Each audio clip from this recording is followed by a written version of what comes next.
보아스가 룻에게 이르되 내 딸아 들으라. 이삭을 주우러 다른 밭으로 가지 말며 여기서 떠나지 말고 나의 소녀들과 함께 있으라.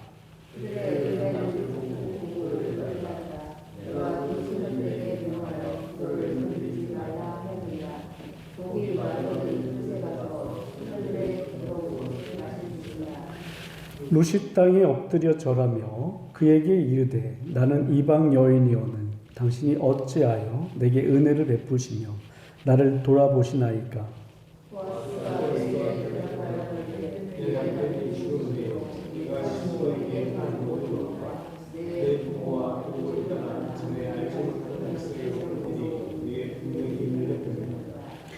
여호와께서 내 행한 일을 보응하시기를 원하며 이스라엘의 하나님 여호와께서 그 날개 아래 보호를 받으러 온 내게 온전한 상 주시기를 원하노라.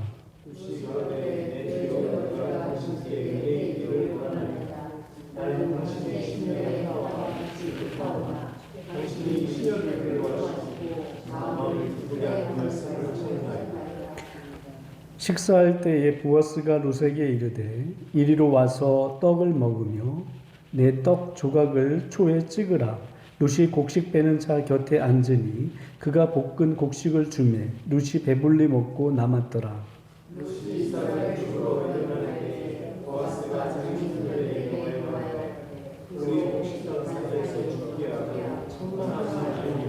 함께 읽습니다.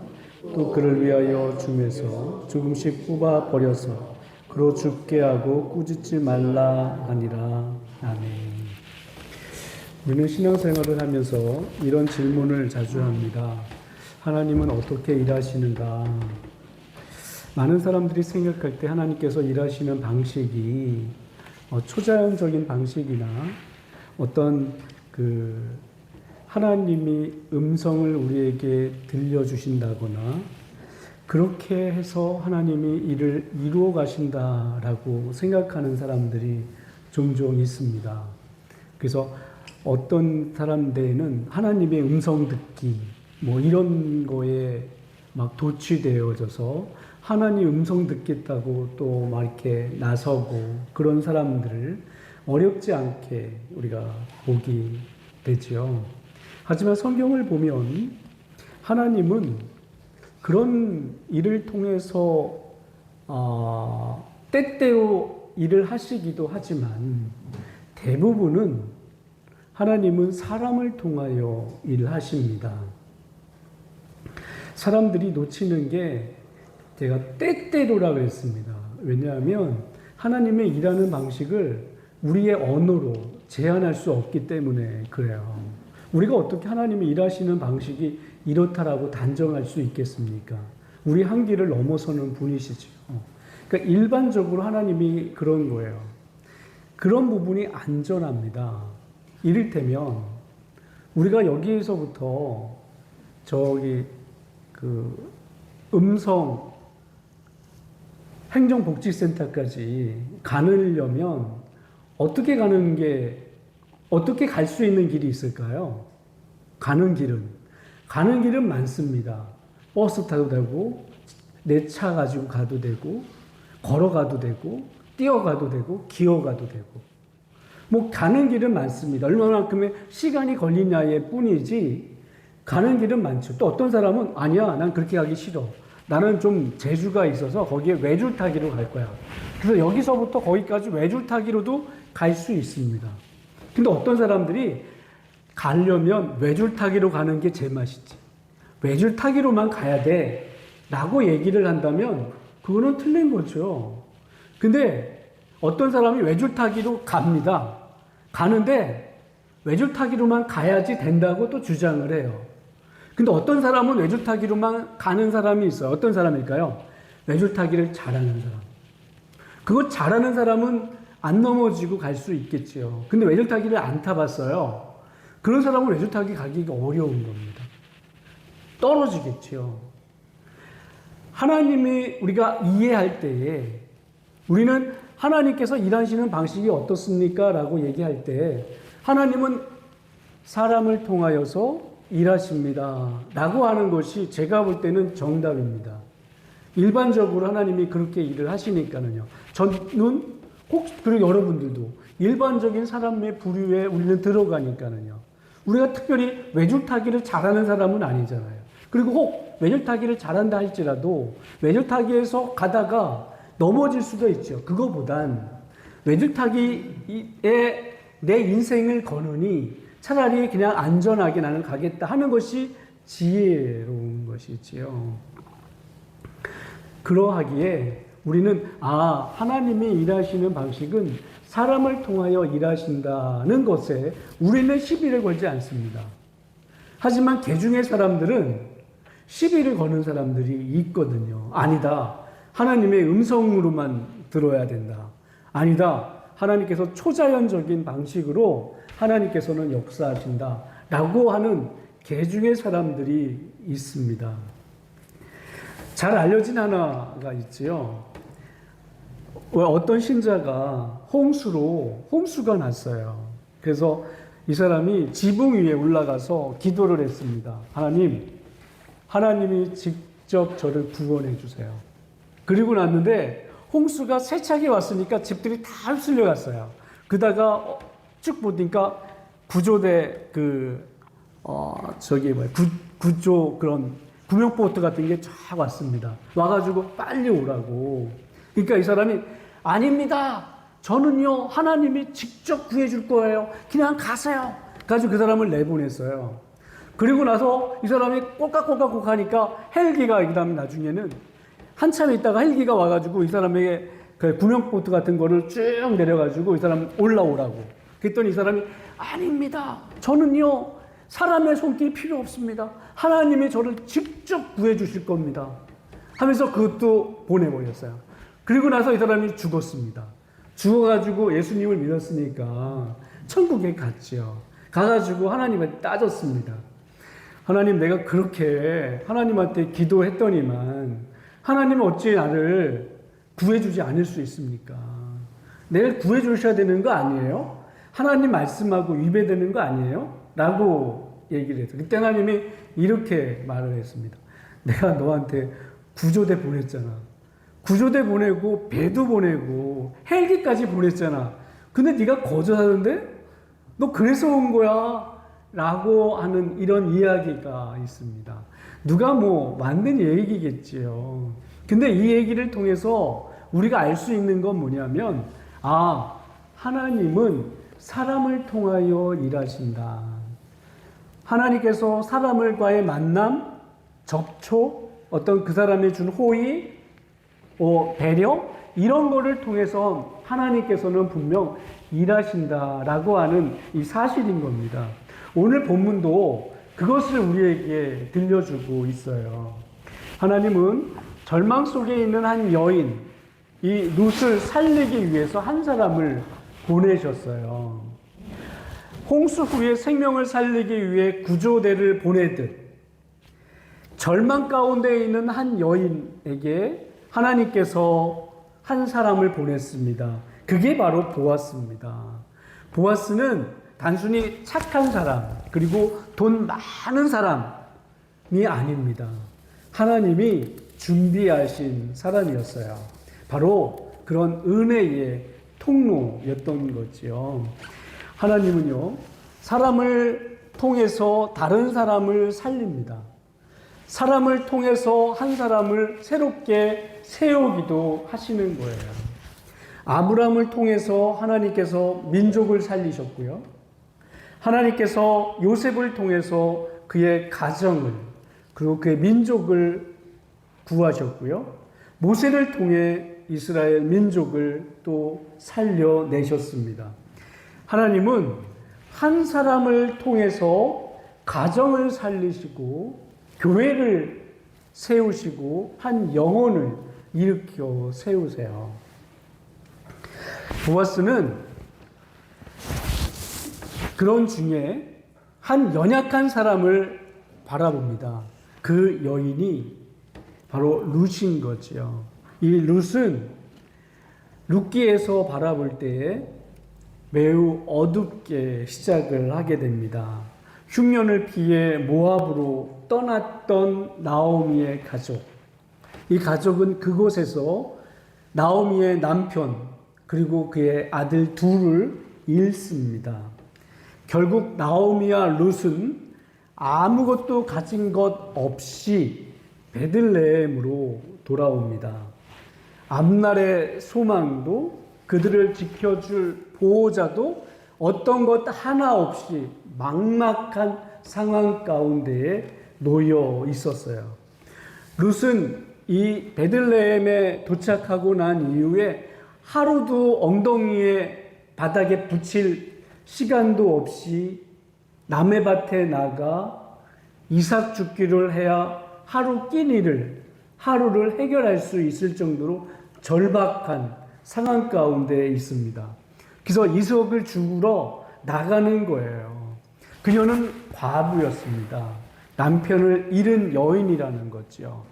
당시 사회에서 과부다라고 하는 것은 경제적으로, 정치적으로 어디 하나 그녀를 비빌 언덕이 없다는 겁니다. 그녀에게는 절명이라는 거예요. 누가 해코지를 해도 대신해서 나서줄 사람이 없다라고 하는 것을 뜻합니다. 더구나 그녀는 이방인이었어요. 모압 여인이라는 이 이방인. 모압 여인이라는 이유만으로도 그녀는 그 땅에서 멸시와 차별 대상이었습니다. 또 그것으로 끝나지 않습니다. 그녀는 가난하기까지 했어요. 그녀가 만약에 부유만 했더라도 좀 덜 했겠지요. 사람들이 그럽니다. 돈이 있어야 돼. 그래야 사람들한테 괄시 안 받아. 그래야 사람들이 좀 보는데 잘 대해줘. 특히 새로운 곳, 낯선 사람을 만날 때는 옷 잘 차려입고 가야 돼. 옷 그냥 후지부레 해가지고 옷 입고 가면 사람들이 사람 대접 안 해줘. 라고 얘기합니다. 많이 듣던 얘기죠. 근데 그녀는 말한 대로 가난했어요. 이방인이에요. 과부예요. 어떤 거 하나 잡을 거 없는 너무나도 어렵고 힘겨운 처지의 여인이었습니다. 삼중의 고통을 지닌 여인이었다라고 하는 거죠. 근데 문제가 여기서 또 끝나지 않습니다. 그녀가 밭을 나가는데 남의 밭에 나갑니다. 과부된 여인, 이방인인 여인, 가난한 여인이 나가서 이삭 죽기를 해야 돼요. 지금이야 CCTV가 있어서 누가 무슨 짓을 하는지 다 살펴보기 때문에 별 문제가 없는데 그때는요 그렇지 않습니다. 이때가 또 어떤 시대 때라고요? 사사시대였다고요. 사사시대였다라고 하는 말은 자기의 소견에 옳은 대로 행하였더라. 무슨 말일까요? 신앙적으로도 타락한 시대인 것은 말할 것도 없지만 하나님의 말씀이 무시되던 시대. 하나님을 무시하면 사람은 당연히 무시하는 시대. 그런 시대가 이 사사시대입니다. 그런 시대에 과부요 가난하고 이방인이었던 이 여인을 사내들이 그냥 내버려 두기가 둘이라 생각하기가 어렵습니다. 이렇게 굉장히 어려운 약자가 보호받을 길 없는 그런 속에 생계를 위해 가는 곳이었지만 동시에 위협과 두려움이 함께 잔존해 있는 그곳을 향하여 룻이 나아가는 겁니다. 근데 그때 룻에게 한 사람이 다가옵니다. 그 사람이 바로 보아스예요. 그리고 이 보아스가 룻을 보자마자 이렇게 얘기합니다. 8절에 내 딸아 다른 밭에 가지 말고 여기 있으라. 이게 좀 낯설죠. 내 딸아? 아니 보아스가 아버지도 아닌데 우리는 내 딸아 그러면 뭔가 이렇게 있나 보다 싶은데 여기서의 내 딸아라고 하는 말은 당시의 보호의 언어였습니다. 이제 너는 내 보호 아래 있다 라고 하는 상징적인 말이었어요. 보아스는 사람들에게 멸시받던 모압 여인인데 그런 룻에게 존귀하게 대한 것이에요. 그리고 내 딸아라고 부름으로 인해서 그녀를 신앙 공동체의 일원으로 받아들이겠다라고 선언하는 것입니다. 보아스는 다른 사람들은 혈통이 중요합니다. 다른 사람들은 외모가 중요해요.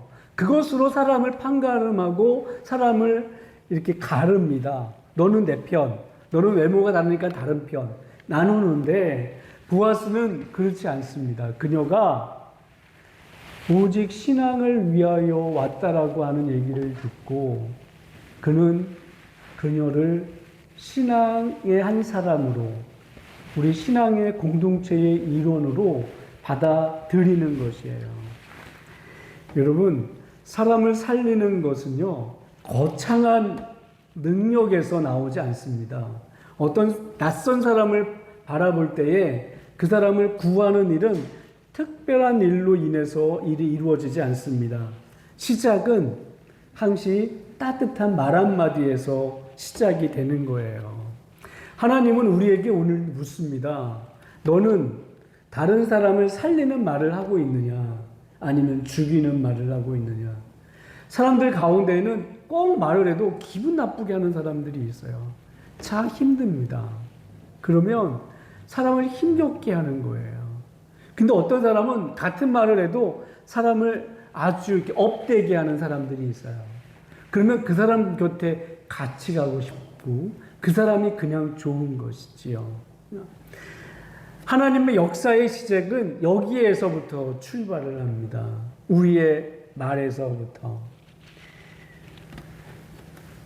여기에 대해서 더 하고 싶은 말이 많으나 그렇게 되면은 뒷부분에 나눌 부분이 부족하니 보아스의 이러한 행동은 그리고 단순한 이런 그 선행, 말 한마디에서 끝나는 것이 아닙니다. 그는 그의 삶이 하나님 말씀의 순종에서 시작됐다라고 하는 것을 또 보여줘요. 레위기에서 그럽니다. 반 모퉁이를 다 거두지 말고 떨어진 이삭을 줍지 말라. 가난한 자와 나그네를 위하여 버려두라.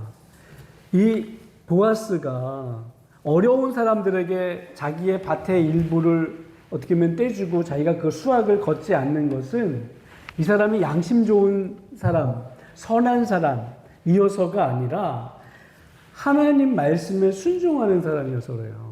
이 사람이 가진 게 많으니까 이제 어려운 사람들에게 내가 한번 자선 한번 베풀어야지 하고 베푸는 그런 인심 좋은 아저씨가 아닙니다.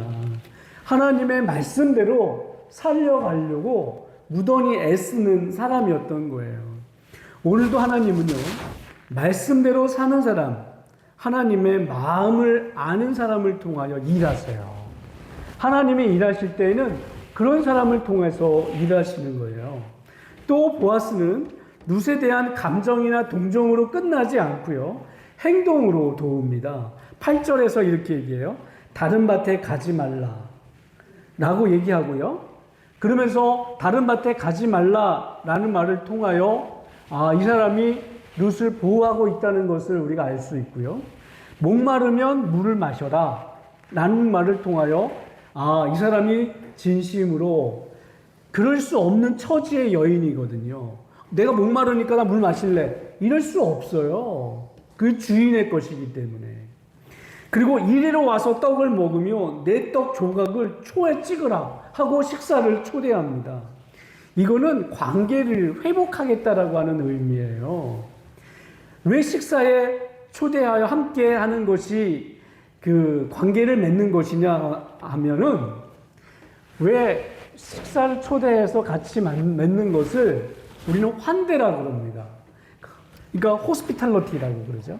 그러니까 그게 그 사람하고의 관계를 맺는 거예요.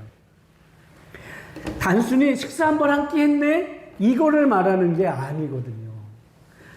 그럴 수 없는 여인. 함부로 해도 저항할 수 없는 여인. 또 주변의 사람들이 그렇게 막대하는 여인을 향하여 보아스는 신앙의 사람으로서 신앙을 지키는 것이에요. 그냥 좋은 호의로 베푸는 것이 아니라. 그리고 15절, 16절에서 이렇게 말합니다. 룻이 이삭을 주우러 일어날 때에 보아스가 자기 소년들에게 명하여 가로되 그로 곡식단 사이에서 죽게 하고 책망하지 말며 또 그를 위하여 줌에서 조금씩 뽑아 버려서 그로 죽게 하고 꾸짖지 말라 하시는 라고 말합니다. 보아스는 룻이 마음 놓고 이삭을 죽도록 종들에게 미리 지시해 놓았어요. 그렇게 해서 그녀를 보호한 것이지요. 그 결과 이 룻이 얼마를 가지고 갔냐? 한 에바를 가져갔다고 합니다. 한 에바. 한 에바는 22kg입니다. 이거는 그냥 내가 이삭 죽기, 남의 밭에 가가지고 떨어진 것을 주우러 가가지고 주울 때 22kg나 되는 것을 주워갈 수 없어요. 남의 밭에 가가지고 떨어진 거 이제 여러분 가져가세요 하면은 사람들이 그 좋은 것들을 놔두겠습니까?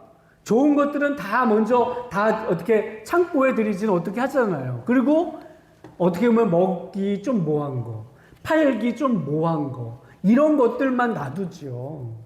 근데 그렇게 가져가는 양은요, 이삭 죽기로 해서 가져가는 양은 많아야 1, 2kg입니다. 한 사람이 가지고 갈 수 있는 양이. 근데 그녀가 가지고 간 양이 22kg입니다. 22kg나 되는 양을 룻이 가져가도록 배려해 주는 거예요.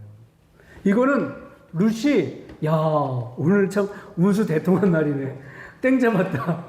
이게 아니라니까요. 그게 아니라 하나님의 각별하신 은혜, 하나님의 은총이 그녀로 하여금 이러한 은혜를 받게 한 것이에요. 은혜는 여러분 이렇게 다가옵니다.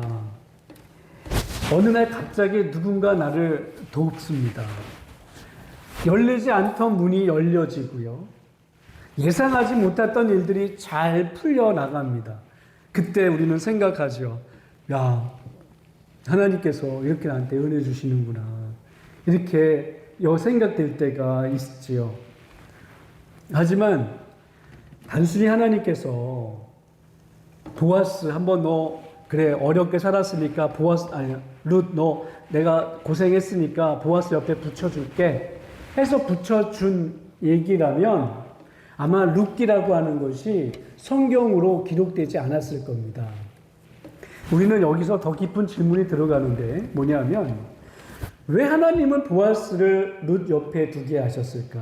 단순한 생계 해결? 그건 아닙니다.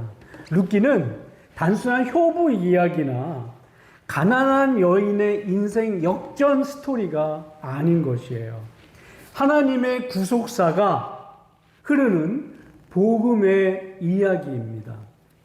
룻을 도운 보아스는 단지 선한 부자가 아니라 절망 속에 있는 그 연약한 자, 그 자를 기업 물을 자가 되어 그녀 앞에 나타난 거예요. 기업 물을 자라고 하는 것은 히브리어로 고엘이라고 합니다. 고엘. 고엘이란 말 들어보셨을 수도 있어요. 구약에서 기업 물을 자, 고엘이라는 말은 가난이나 어려움으로 자기 기업을 잃은 가족을 대신해서 찾아주는 가족을 말합니다. 이건 인간적인 동정심이 아니라 하나님의 법에 기초한 구원이에요. 그러니까 기업 물을 자야, 저 사람은 내 기업 물을 자야. 이 말은 자기의 이름을 걸고 하는 게 아니라 죽은 사람의 이름을 걸고 일을 이뤄가는 거예요.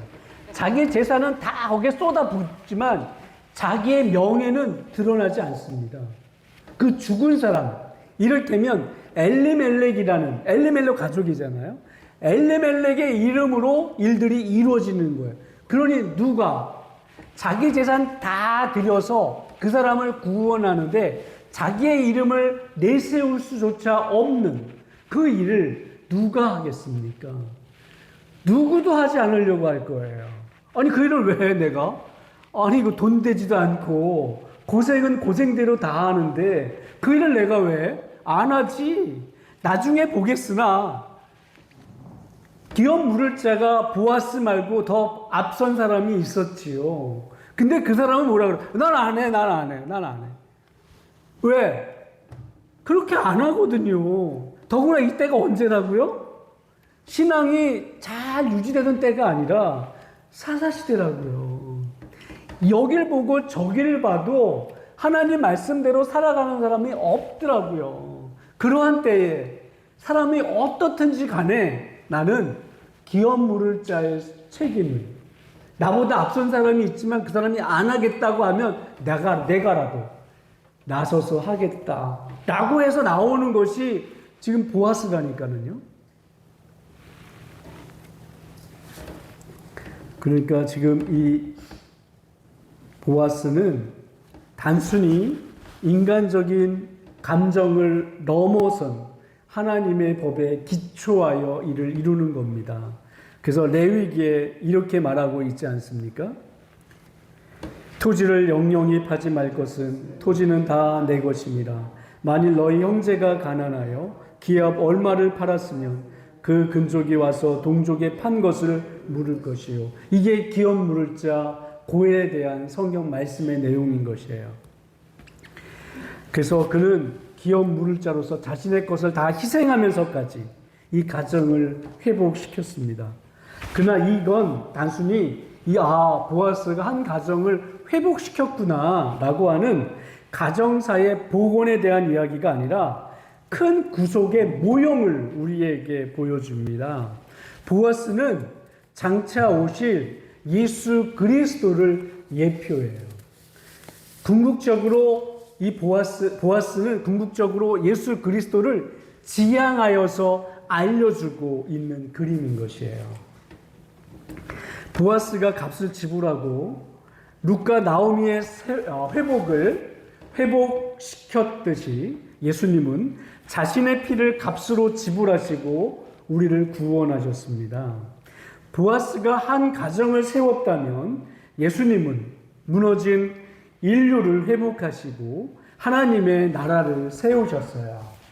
보아스가 은혜를 베푼 사람이었다면 예수님은 은혜의 근원이십니다. 따라서 룻의 이야기는 한 여인의 성공 스토리가 아니라 했습니다. 십자가의 은혜를 미리 보여주는 복음의 빅피처, 큰 그림인 것이에요. 여러분, 우리는 누굽니까? 우리도요, 룻처럼 영적으로 하나님과 멀어진 이방인입니다. 죄의 사슬에 묶여서요, 스스로 구원할 능력도 소망도 없는 자들이고요. 하지만 우리에게 오신 기업 물을 자이신 고엘, 우리 주 예수 그리스도께서 우리에게 오신 거예요. 예수님은 우리의 죄와 사망을 우리에게 건지기 위해서 값을 치르셨습니다. 그 대가는요, 여느 사람이 내는 금이나 은이 아닙니다. 십자가에 흘리신 보혈인 거예요. 그분은 우리를 버리지 않으시고 하나님의 가족으로 받아주신 겁니다. 이게 룻기가 전하는 복음이고 오늘 우리가 붙잡아야 할 구원의 은혜인 겁니다. 그렇다면 이 은혜는 어떻게 역사하는가? 이게 룻의 인생을 바꾼 건 거대한 기적이 아니라 그랬어요. 하늘이 갈라진 것도 천사가 내려온 것도 아니었습니다. 그저 한 사람, 보아스가 은혜로 그녀에게 다가왔을 뿐인 것이에요. 그 한 사람을 통해 한 여인이 살아났고 한 가정이 일어섰으며 끊어진 미래가 다시 이어졌습니다. 그리고 그 은혜는 룻으로 끝나지 않고요. 이후에 어떻게 될까요? 다윗의 계보로 흐르고 마침내 예수 그리스도의 구원의 역사로 이어지는 것입니다. 여러분, 은혜는 마치 고인물처럼 내려 있으면 은혜가 흘러가지 않습니다. 은혜는 흘러갈 때 하나님이 역사하세요. 하나님은 지금도요, 우리에게 하나님의 은혜를 흘려보낼 사람을 찾고 계십니다. 말씀을 많이 아는 사람 찾는 게 아니에요. 은혜를 삶으로 전하는 사람, 말씀을 삶으로 증거하는 사람, 그 사람을 은혜를 흘려보낼 사람으로 하나님께서 찾으시는 것입니다.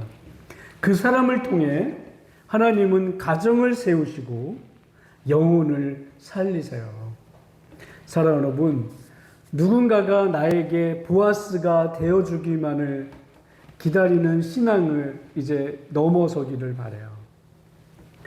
다른 사람이 내게 뭔가를 해주기는 신앙 넘어서서 이제는 우리가 누군가에게 보아스가 되시기 바랍니다. 우리가 하나님의 은혜를 전하고 무너진 사람을 일으키며 소망을 나누는 은혜의 통로가 됩시다. 우리가 다른 사람의 기도의 응답의 통로가 되어졌으면 좋겠어요. 무슨 말이냐?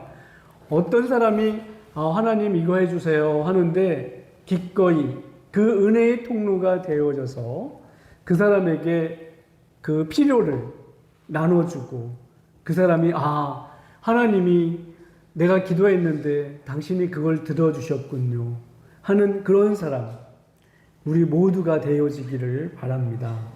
그래서 우리 모두 보아스처럼 하나님의 은혜의 통로가 되는, 하나님의 은혜를 흘려보내는 그런 복된 사람들 되시기를 주님 이름으로 축원합니다. 기도하죠. 하나님 고맙습니다. 인생의 절망의 끝에서 한 줄기 희망은 은혜를 흘려보낸 보아스, 하나님의 크신 은혜를 받아 흘려보낸 그 은총이 한 가정을 살리고 한 가문을 살리고 인류를 살리는 크나큰 은혜로 나타났습니다.